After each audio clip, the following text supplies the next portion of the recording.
Hello students, आगे बढ़ेंगे। काव्य में भूलोक का गौरव, प्रकृति का पुण्य, लीला स्थल कहाँ, फैला मनोहर गिरी हिमालय और गंगा जल जहाँ, संपूर्ण देशों से अधिक किस देश का उत्कर्ष है, उसका ही जो ऋषभूमि है वह कौन भारतवर्ष है।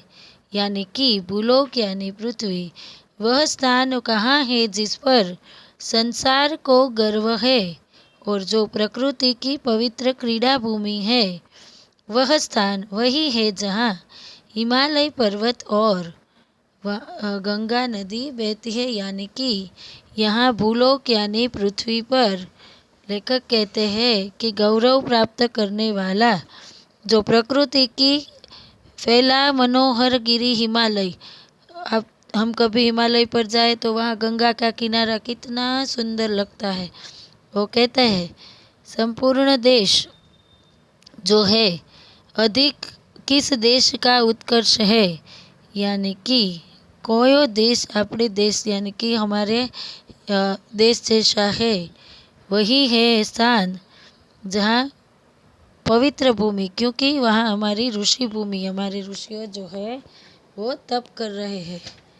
ऐसे ગુજરાતીમાં એ સ્થાન ક્યાં છે જેના પર દુનિયાને ગર્વ છે અને જે પ્રકૃતિની પવિત્ર ક્રીડાભૂમિ છે એ સ્થાન ત્યાં જ છે જ્યાં હિમાલય પર્વત અને ગંગા નદી વહે છે। दूसरा, हाँ वृद्ध भारत वर्ष ही संसार का सिरमौर है। क्या कहते हैं कवि? वो कहते हैं कि जो वृद्ध भारत देश, क्या कहते हैं, वृद्ध भारत वर्ष ही संसार का सिरमौर है। भारत सब संसार का सबसे पुराना देश है। क्यों? ऐसा पुरातन देश कोई विश्व में क्या और है। फिर से बता दूं, भारत संसार का सबसे पुराना देश है। संसार की तरह तरह संपत्तियों का सबसे पहले यही पता चला। भगवान की भवभूतिया का यह प्रथम भंडार है। विधि ने किया नर सृष्टि का पहले यही विस्तार है। क्या कहते हैं? तो इस कहते हैं कि मानव सृष्टि का विस्तार भी यहीं से हुआ है, हमारे देश से। हाँ, यह भारतवर्ष बूढ़ा जरूर है पर संसार का सर्वश्रेष्ठ है। प्राचीन देशों में इसके मुकाबले का दूसरा देश कोई हमारे देश जैसा नहीं है। भगवान ने संसार में वैभव के जो स्थान पहले बनाए हैं, आप सबको पता है, वो उनका प्रथम संग्रह भंडार इसी देश में है। ब्रह्मा ने जब मानव सृष्टि का विस्तार किया वो भी हमारे देश से ही शुरू किया है। गुजराती में कहिए तो हाँ, તે ભારતવર્ષ દુનિયાના બધા દેશોમાં શ્રેષ્ઠ છે।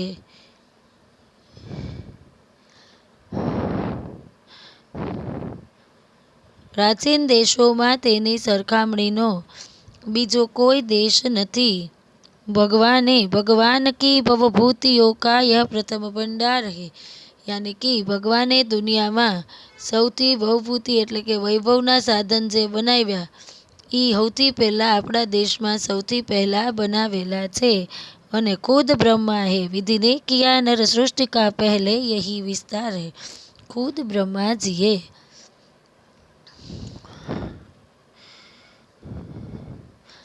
मानव सृष्टिनो विस्तार અહીંથી જ કર્યો છે। आगे, यह पुण्य भूमि प्रसिद्ध है, इसके निवासी आर्य है। क्या कहना चाहते हैं कवि? कहते हैं कि भारतवर्ष की यह पवित्र धरती सारे विश्व में प्रसिद्ध है और वे स्वार्थरत व मोहम्मद की मदिरा कम पीते न है। विद्या, यह पुण्य भूमि प्रसिद्ध है, इसके निवासी आर्य है। भारतवर्ष की यह पवित्र सारे विश्व में प्रसिद्ध है। ये आर्य भारत के प्राचीन निवासी थे, इसकी यह पुण्य भूमि है क्योंकि विद्या कला कौशल सबके जो प्रथम आचार्य है। हमारे देश में भारत प्राचीन आर्य भारत के प्राचीन निवासी थे। उन्होंने संसार को विद्या कला कौशल्य और सबका ज्ञान दिया है और उन्हीं आर्यों की हम संतानें हैं। संतान उनकी आज यद्यपि हम अधो गति में पड़े, यह चिन्ह उनकी उच्चता के आज भी कुछ है कड़े।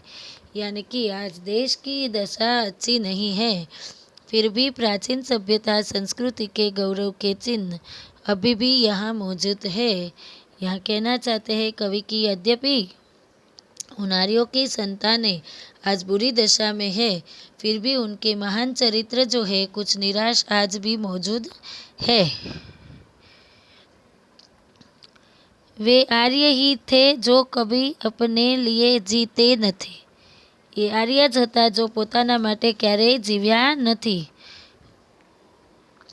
वे स्वार्थरत हो मोह की मदिरा कभी पीते न थे। वे अपने स्वार्थ की यानी कि हमेशा उन्होंने संसार पर उपकार ही किया है, कभी भी वलन अपना स्वार्थी वलन अपनाया नहीं है। संसार के उपकार हित जब जन्म लेते थे सभी, निश्चेष्ट होकर किस तरह वे बैठ सकते थे कभी।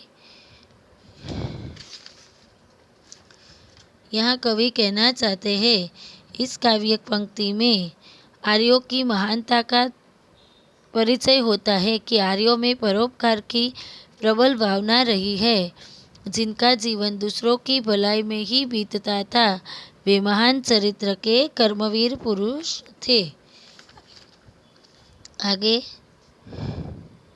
तीसरा का जो है हमें गुजराती अर्थ, भारत वर्षनी आ पवित्र धरती શું છે તો કે સમગ્ર વિશ્વમાં આપણો દેશ પ્રસિદ્ધ છે। શું કામ તો કે અહીંના નિવાસીઓ આર્ય છે, જેણે આ સંસારને વિવિધ જાતની સૌથી પહેલાં વિદ્યા કળા અને કૌશલ્યનું જ્ઞાન આપ્યું છે। હા, એ વાત અલગ છે કે આજે આર્યોની સૌથી ખરાબ દશા છે, છતાંય તે તેમના મહાન ચિત્રોનો નિશાન આજે પણ હયાત છે। એમ અહીંયા ચોથી પંક્તિનું કરીશું આપણે। તે આર્યો જ એવા હતા જે પોતાના જીવનને પોતાનું જીવન ક્યારેય સમજતા નહોતા। તેમને કદી પોતાના લાભનો મોહ નહોતો। તેઓ સંસારનો ઉપકાર કરવા માટે જ જન્મ લેતા હતા। તેથી તેઓ ક્યારેય નિષ્ક્રિય થઈને કેવી રીતે બેસી રહે। નિશ્ચેષ્ટ હોકર કિસ तरह बैठ सकते हैं कभी। એટલે કે છે કે આર્યો કોઈ વાર નિષ્ક્રિય થઈને બેસી રહી શકે। मेरे विद्यार्थी भाई बहन, ये हमारी काव्य जो भारत गौरव है मैथिली शरण गुप्त जी का यहाँ पूरा होता है। आपको शब्दार्थ एक बार बता दूँ, फेयरबुक में लिखना है। इसमें मुहावरे तो है नहीं, एक दो वाक्य के उत्तर जो है वो एक दो वाक्य के जो उत्तर है वो आपको अपनी फेयरबुक में लिखना है। बाकी का पूरा जो है वो आपको अपनी वर्कबुक में सब लिखना है, ठीक है। और अगर आशा रखती हूँ कि समझ में आ गया होगा। अगर कोई भी प्रश्न आपको समझ में ना आए तो आप मुझे मैसेज करके पूछ सकते हैं। Thank you.